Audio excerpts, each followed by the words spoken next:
kwani kati kalakato kyenyi bannange okubeera wano era abantu bendabye ng'omuntu abaddeko mu diaspora so efaananako bweti ebadde erudde okubeera mu Uganda njagala okwebaza nnyo abafrigo okwagaliza bannayuganda ebintu ebirungi ate mu biseera ebizibu ate neneeyanza nnyo omusajja oyo w'e Congo asobodde okuva mu nsi yaabwe najja tusanyusaamu ate naye erabirako ku ssanyu mpulidde ng'ebimu ebigambo byayogera bimulaga nti ne kabaka waffe amanyi nti mwali mu nsi muno nekinsanyula nnyo abantu abangi nnyo bensanze wano nga ndudde okubalaba ate nekimba n'amaanyi nga Ssaabasajja Kabaka yakwogera ku bigambo bya federo nempulira essanyu lingi nnyo neŋŋamba for example abantu abangi bwe bati abantu omuntu n'afuna omukisa obbasulayo akagambo kikiba kiyitirivu kiba kiyitirivu twagala kumanya bafirigo bandi oba wagidde ebbanga ki because tetukulaba nk'omukivulu kyonna guno gwe gusoose okukulaba nyumirwa nnyo ennyimba zaabwe lweba mbadde sibeera mu bivulu byabwe ebimu n'ennyimba nnyingi ezinyumira ze bakuba nga jimu wange olumba lwa jimu wange olumanyi nempulira n'omulere gwa matovu lwagufuuwa nempulira essanyu ate n'omuyimbi omupya ayakaba joininga Ediawe is a wonderful singer owulidde nga akutte omubabiro buli omu bw'abadde ayimba nenebaza nnyo ne Honorable Magola yandibadde agamba tikati nga bwe naafuuka member wa parliament ate ekindeeka mu Africa naye omutima gw'okujumbira ekintu ekyamutunda gumpadde amaanyi mangi nnyo nga nkuba omulanga eri younger generation buli kintu kyonna omuntu kyaba ayingidde afube nnyo akiwa amaanyi era akyeyagaliremu twalabako abamalunda family nga bakuzannyamu emizannyo wawulira otyo kuba nti nno bakuzannyamu emizannyo abasajja abo bakomedian ate omuntu atalina gyali bamuzannyamu emizannyo webatuuka okuzanyiramu emizannyo kiba kiraga nti okyayina relevance mu society bade simanyi nti nina relevance nene kuba bwe ntuuse wano abantu bebasindisa okunyaliriza ababadde bayitirirwa nga okuntuuza public yennyini embadde welcome ey'amaanyi oli mu parliament nze siri mu parliament twogere ku nsonga ya copyright law olowooza abayimbi parliament enasobola okumendinga copyright law negiteeka mu nkola parliament esaana eyimukiremu eyamba abayimbi baffe kubanga abayimbi baffe beewaayo okuzuula ennyimba ennungi bamala n'ebiro bingi babula tibeebase bagezaako okuleeta ekintu ekirungi eri public naye omuntu naava n'ayagala abba oluyimba lwalwo yagaliremu era alufunemu ne sente nga talinanga entuuyo zonna zeyatuukako kikiba kituufu ekyo nga munnamateeka nandyagadde gitteeka eryo lyamulizibwa okuyisibwa osobola okuprotectinga abayimbi ab'enjawulo wali oyogeddekoko n'abasajja nga Dr. Hildamani ekimagoola ku nsonga ya federation nga gwe munnabyabufuzi omutendeke yes ate mukwano gwange nayogerako dda naye ne mugamba nti era nja kugezaako nnyo okumuyamba okulaba nti afuna ekituufu mu parliament ekirungi mwogezi mulungi ekimala asobola bulungi okukola eddoboozi mu parliament newulikika that is also very important ng'ogyeko Africa band amayimbi ki g'osinga okunyumirwa mu ggwanga nali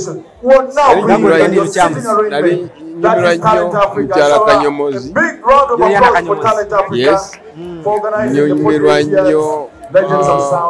Mpologoma nyumirwa nnyo Misaki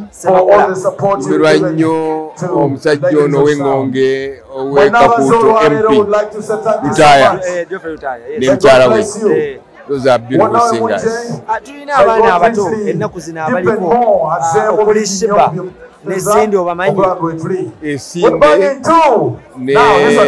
n'omulala ono mukyala banyumira nnyo sindi ne Shiba omumanyi mumanyi ate sindi naye mumanyi tulaba balinawo kabbata akatonotono akagenda mu maaso bonna ne bwesinga okundowooza nti kabbato siketagisa lwaki but is not necessary babadde njo ne mpulira nnyo struggle ebadde wakati wa Kenzo n'abayimbi abalala ekyo tikyetagisa opafomi ne Chameleon opafominga bulungi kolagane banno bulungi nabo bennyini basobola okutunda nga bakoze show zaabwe competition yandibadde yaki ffe bannabyafuzi owulira tubeera nnyo mu competition naddala ku budaala ndi omu ku bannakadaala okimanyi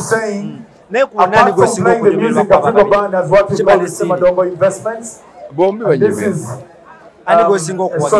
saagala kulaga side naye bombi banyumira bonna bali up to date ekimala ogambye nti obadde owulira ennyombo ensonga ya Eddie Kenzo kyobadde osinga owulirawo sinza okutabula Kenzo omuyimbi mulungi naye oluyimba fire lutaaya tiyafuna melody erulimu tiyafuna original melody erulimu yetegeka kimala aye bwagamba naye fe abawuliriza lwali lukyabulamu anti okutereza sequence yalwo as compared to the original singer kakati for example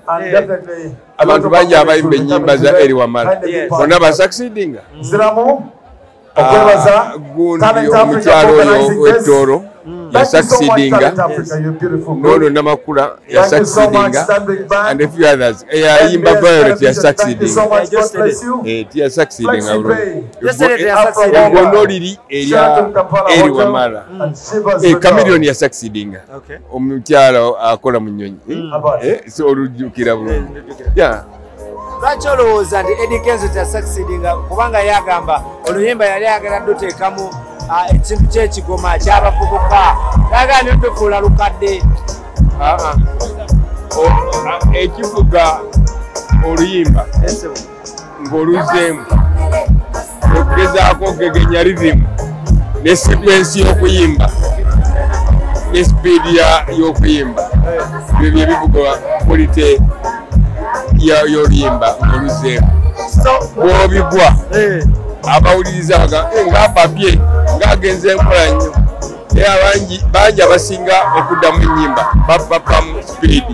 ne balowooza nti mu speed mwe muli quality support followinga speed ne sequence oli gwe yali ayimbira kikulu. For example, wawulirawo omuntu yenna eyali azigyemu oluyimba lwa Eri Wamala olwa May, omwana gwe bayitanga May. In my view, it was one of the best. Oh, yes. Never done a fresh daddy. Never got them. Fresh daddy, you man. Mudira. They had them all him or Eri Wamala. It's Yali Movino. Yeah, singer or succeeding. Viola. Viola right success. It was one of the greatest songs of Eri Wamala. Ngatumaliriza obaka kibowa omukulu Eddie Kenzo oluyimba oluyimba is not too late oduddamu dutereza kubanga ye generally is a successful singer. Eddie Wamala Eddie Kenzo siye musuuza is one of the best singers here era tukoledde erinnya eddene ebweru yalo oluyimba asobola oduddamu alongosa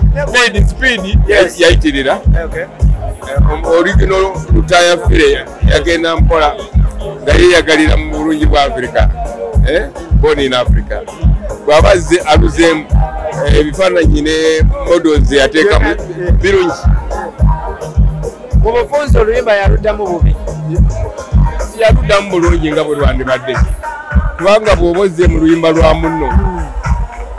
kirungi olumu bakugamba nokugamba nti asinze neyasooka oluyimba naye bw'atali music critic oli munnabyabufuzi bino obitegeera ndi artist ndi musizi wa bifaananyi weewaawo saakigenda wala naye buli muntu eyakola fine art at some higher level